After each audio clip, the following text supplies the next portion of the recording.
Today I'm going to take you to visit the Research Library and Archives. San Diego's history is stored in a basement in Balboa Park. We've got a very large photograph collection. We've got about 2.5 million photographs. Jane Keneally is the archivist at the San Diego History Center. She takes care of the center's precious collection of historical documents. Sort of examples of things we have. This is the election results from 1855 for the county.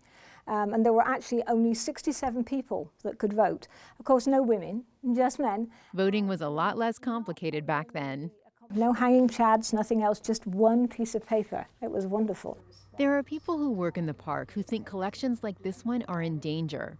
If we had a major flood here, the history of San Diego would be washed away. Charlotte Kagan is the executive director at the History Center. She's worried one of the 100-year-old underground water pipes might break. They've already had 4 or 5 minor floods in the Casa de Balboa, where the History Center is located. And several of them have damaged collections, there's no question. The center has insurance, but historic items can't be replaced. A water main break could cause serious damage. A complete upgrade to the system would cost millions. The city doesn't have the money. And Kagan says it's hard to get the public worked up about plumbing. The other thing is that deferred maintenance and infrastructure issues are not very sexy. Hard to argue with that. But one man has made it his business to know exactly what needs fixing in the water main system.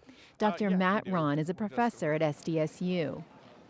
And so a lot of the infrastructure runs, under our streets or to the side of the street in the grassy areas to allow for, access and to distribute to all the buildings, and infrastructure and gardens and so forth on either side.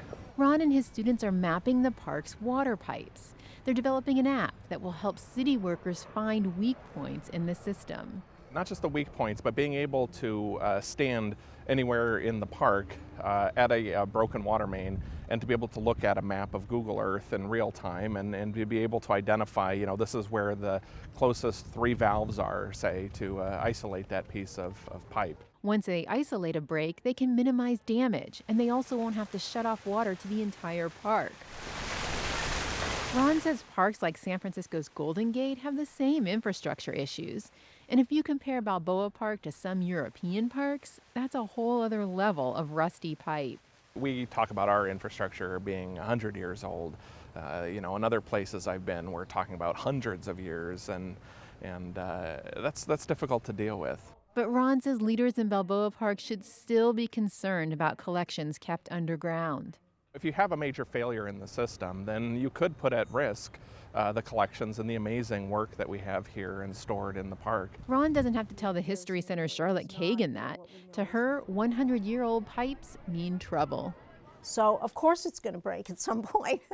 And we better deal with it now, because otherwise, as I said, these collections are at risk on a daily basis. Kagan and other park leaders may rest easier if Ron and his students succeed in using today's technology to deal with the park's century-old plumbing.